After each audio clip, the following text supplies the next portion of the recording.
and welcome here to TalkFCB and welcome back to the channel, guys. Once again, it is time for the Europa League, and today we are going to be talking about Barca's round of 16 clash against the Turkish side, Galatasary. We are going to be discussing some of the big selection decisions Xavi is going to have to make, especially when it comes to our forward line and also possible rotation. It is all going to be discussed, so let's get into it. Because indeed, when you are taking a look at our opponents on Thursday night, Galatasaray automatically through, of course, to this round of 16 stage after topping their group there ahead of Marseille, Lazio and Lokomotiv. And they had some really good wins and strong performances in that group stage, it does have to be said. But I think when you look at the league form, especially when you're looking there in comparison to what Barca have been doing this season, Galatasaray have been way off the mark right now. They are 12th in the Turkish league. They have had more losses than wins this season, and they have conceded more goals than they have scored, and it has been a really difficult domestic campaign, and you would expect better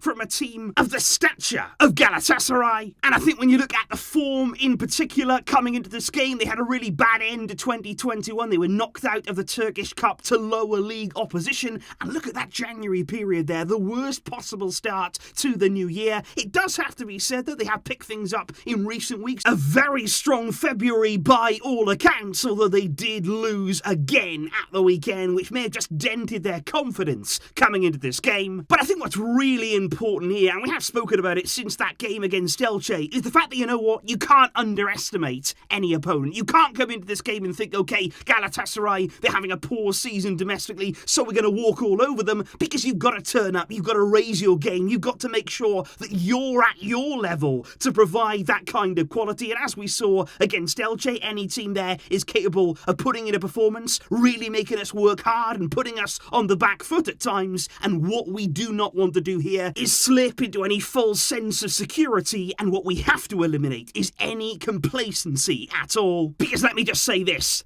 of course is the first leg here at the Camp Nou. We will play the return leg back in Istanbul just 1 week later, and the very last thing that we will want to do here is give Galatasaray anything at all to take back home. We do not want to give those fans in Istanbul anything to cling on to, anything to get behind, because we are all aware of the kind of atmosphere, the kind of intensity they are able to generate. So make sure in this first leg that we give ourselves a lead, that we're nice and comfortable, and that will mean stepping up in this clash. What I also do have to illustrate on the side of the opposition coming into this game is the fact that Barca will be coming up against a very familiar face in goal for Galatasaray, because on Thursday, Iñaki Peña is fully expected to start in goal. He's played all 5 games since joining on loan for them in January, and it is said, and Xavi repeated that in his press conference today, that the intention is to bring him back in the summer. Barca rate him very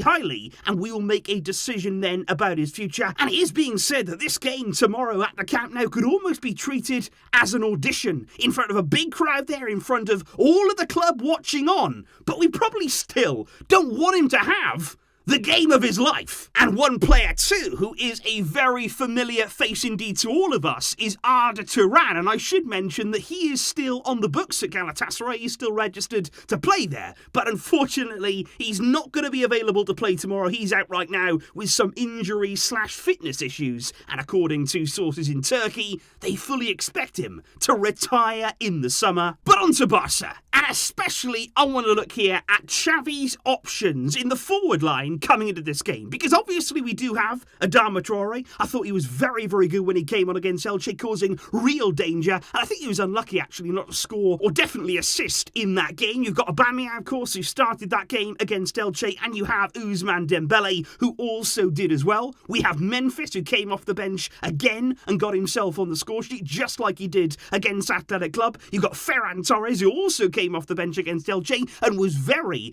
impressive. You've got Luke de Jong, who's always available to help us out and give us a bit of an edge when needed. And then there's Martin Braithwaite, who wasn't even in the squad against Elche, not because of injury, but it was a technical decision, because we simply have so much depth. But ahead of this game, what I do have to tell you is what Xavi said in his press conference a few hours ago. He said tomorrow there will be changes in the lineup. He said there are people who are feeling tired right now. There are players who have accumulated many minutes, so there will be changes. He said up top, talking there about the front line, and also in midfield, we have a range of possibilities that we have to take advantage of. So that's interesting there that Xavi openly admitting that we may see some changes, especially in midfield and up front. Which is why, when it comes to the starting lineup against Galatasaray, this here would be my lineup. Ter Stegen in goal. I am going to be quite bold about this selection, thinking about those words from Xavi there.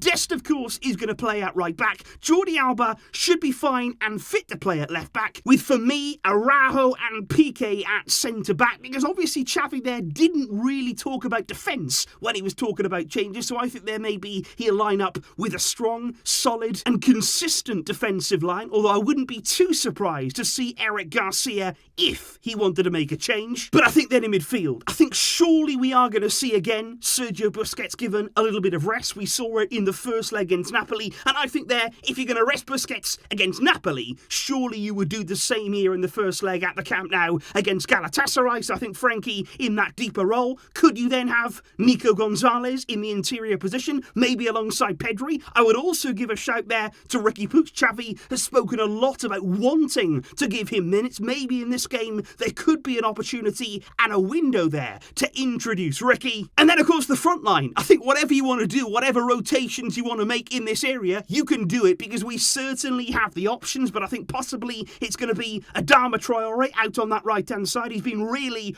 good in this competition so far for us. I think he'll replace Dembele, who will go back to the bench, but I don't think that's because of bad performance. I think it's simply here about rotation, giving everybody possibilities in the team. I think also Aubameyang will probably get some rest. He has played a lot of games since he came in January. And you've got to remember, of course, he is 32 years old, and I do think Memphis could work his way into the starting lineup, and I think Ferran Torres there, playing possibly from the left-hand side. But I think what's interesting about this is the fact that Ferran and Memphis there could easily interchange. You could see Ferran taking up some really good central positions. We all saw the runs that he was making against Elche, and of course Memphis can easily drift out wide and get the ball and receive the ball in those areas too. So I think there, Adama, Memphis, Ferran Torres, a very exciting front line. And of course we can't forget as well that Xavi in this game, due to an accumulation of yellow cards, he's suspended. And of course, guys, coming into this game, you have all been giving your opinions on the predictions ahead of this game. And I have to say, really bold, really confident predictions. The majority only just going for a win by 2+, but there's loads as well, as you can see, opting for a big win on Thursday at the Camp Nou, with virtually nobody believing that Galatasaray are going to get anything at all from this first leg.